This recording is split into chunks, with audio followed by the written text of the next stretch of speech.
Have you either broken or lost all your DJI Osmo 4 mounts?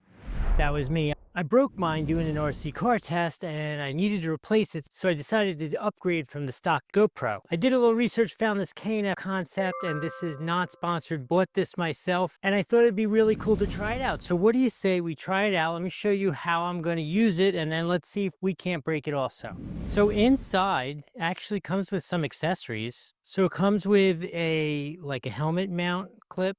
I've got two mounts. This is what the mount itself looks like. Obviously, it's magnetic, has a little rubber foot, and these grab on.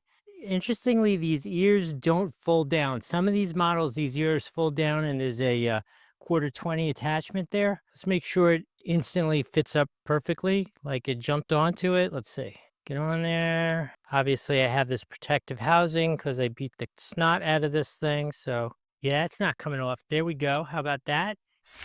So it comes with two of these, and then there are a couple more attachments. Oh, look at this. I just broke one of these when I broke the last mount. This little guy's a really nice mount. I use those all the time. Let me just show you real quick how I'm going to use this. I'll run it a little bit in the background so you can see it being abused, and we can cut to it just survived or not. But like, this is how I mount it up.